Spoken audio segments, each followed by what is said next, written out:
এর মাঝে হচ্ছে গিয়ে আরও ২টা সিনেমা করা হয়েছে। একটা পোস্ট প্রোডাকশনের কাজ চলছে, অন্য আরেকটা হচ্ছে আম, আরেক লট শুটিং বাকি আছে। সেগুলো হচ্ছে এখন ফোকাসে রাখতে চাচ্ছেন। এখন আমার ধ্যান জ্ঞান সব জায়গায় হচ্ছে কি শ্যামা কাব্যটা আছে। নিজেকে বড় পর্দায় প্রথমবার গহীন বালুচরে দেখা, তখন তো আমি ছোটও ছিলাম, কান্না করতে করতেই শেষ হয়ে গিয়েছিলাম যে নিজেকে বড় পর্দায়। খুব নার্ভাসও লাগছে যে দর্শক কেমন নিবে, এবং খুব এক্সাইটমেন্টও কাজ করছে আবার নিজেকে দেখতে পাবো।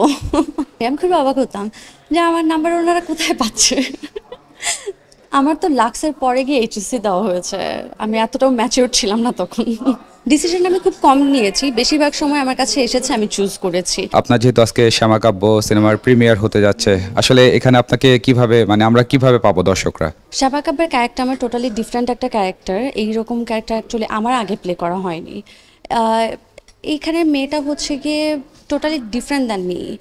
সে খুব কম কথা বলে কিন্তু গুছিয়ে কথা বলে, এমন একটা মেয়ে যাকে দেখলে অ্যাকচুয়ালি মন থেকে একটা ভালো লাগা জন্মায়, একটা প্রশান্তি অনুভূতি হয়, সেরকম একটা ক্যারেক্টার। এবং ভূমিকায় আছি আমি, শ্যামা কাব্যের শ্যামাই আমি।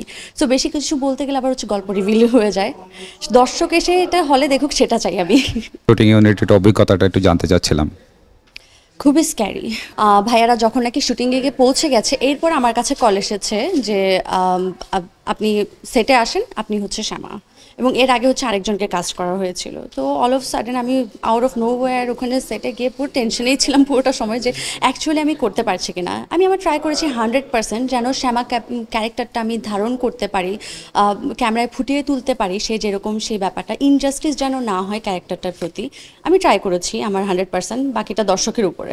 আর সামনের পরিকল্পনা কি? আমি অ্যাকচুয়ালি শুধু নায়কের দিকে ফোকাস করতে চাই না, আমি চাই ভালো গল্পে, ভালো ডিরেক্টরের সাথে এবং ভালো কোঅ্যাক্টর, তিনটাই একসাথে চাই। সব কিছু না হলে অ্যাটলিস্ট ভালো গল্পটা যেন থাকে, চরিত্রটা যেন আমি প্লে করতে পারি সেরকম যেন হয়, সেটা আমি চাই।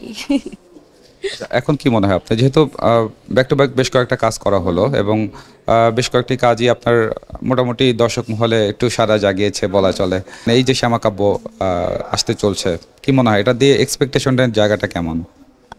এক্সপেকটেশন আমার সবসময় একটু হাই থাকে। এবারও চাই যে সবাই এসে দর্শক সিনেমাটা দেখুক। এবং আমি একটা জিনিস বলতে পারি যে যারা নাকি সিনেমাটা হলে এসে দেখবে তারা কেউ নিরাশ হবে না। এসে সবার হচ্ছে পছন্দ হবে, গল্পটা মাথায় নিয়ে বের হবে, ভালো লাগা তৈরি হবে, অ্যাটলিস্ট পুরো সিনেমাটা তাদের মনে রয়ে যাবে।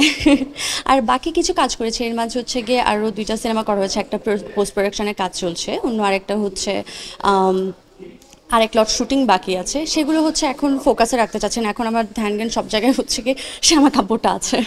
কখনো কি ভেবেছিলেন যে আসলে বড় পর্দায় কাজ করা হবে, নাকি ফোকাসটা কোন দিকে ছিল? আমি কখনোই লাইফে কোনো কিছু প্ল্যান করে করতে পারিনি। আমি যে এখানে কাজ করব কখনো, সেটা আমার কোনোদিন প্ল্যান করা ছিল না। অল অফ সাডেন হচ্ছে গিয়ে কীভাবে যেন বিউটি পেজেন্টে চলে গেলাম কি আমি নিজেই অ্যাপ্লাই করেছি, কিন্তু সেটা অ্যাকচুয়ালি দুষ্টুমির ছলে ছিল। এরপরে নিজেকে বড় পর্দায় প্রথমবার গহীন বালুচরে দেখা, তখন তো আমি ছোটও ছিলাম, কান্না করতে করতেই শেষ হয়ে গিয়েছিলাম যে নিজেকে বড় পর্দায়। এবং আজকে আবার দেখবো সেরকম একটা সিচুয়েশন। খুব নার্ভাসও লাগছে যে দর্শক কেমন নিবে, এবং খুব এক্সাইটমেন্টও কাজ করছে আবার নিজেকে দেখতে পাবো। যেহেতু এবার ঈদে অনেকগুলো সিনেমা মুক্তি পেল, কি সিনেমা কি দেখা হয়েছে? আমার অ্যাকচুয়ালি সিনেমাটা দেখা হয়নি। আমি ঈদের মধ্যে হচ্ছে, ঈদটা শেষ হলো আমি আবার শুটিংয়ে ব্যস্ত হয়ে গেছিলাম। এই কালকেও হচ্ছে আরেকটা কাজও ছিল, আবার সাথে সাথে প্রমোশনের কাজগুলো করতে হচ্ছে, আমার সুযোগ হয়নি, কিন্তু আমি দেখবো। লাক্স তারকা হলেন, নাটকের কি কোনো অফার আসেনি বা নাটক করার প্রতি আগ্রহ জন্মায়নি? মানে লাক্সের পরে তো চ্যানেল আয়ের কাজ থেকে শুরু করে আমার কাছে প্রচুর কাজের অফার আসা শুরু করে। এবং আমি খুবই অবাক হচ্ছিলাম যে আমি যখন লাক্সে ছিলাম 3 মাস গ্রুমিংয়ের ভিতরে, আমি তো বাইরের দুনিয়াকে এত দেখতে পাইনি, ফোনও ইউজ করার বারণ ছিল। এবং লাক্স থেকে বেরোবার পরে দেখি সবাই আমাকে চিনে এবং আমার কাছে কাজের কল আসছে। আমি খুবই অবাক হতাম যে আমার নাম্বার ওনারা কোথায় পাচ্ছে। আমার তো লাক্সের পরে গিয়ে এইচএসসি দেওয়া হয়েছে। আমি এতটাও ম্যাচিওর ছিলাম না তখন। পরিবার থেকে সাপোর্টের জায়গাটা কেমন ছিল যখন লাক্স এই কম্পিটিশনে গিয়েছিলেন?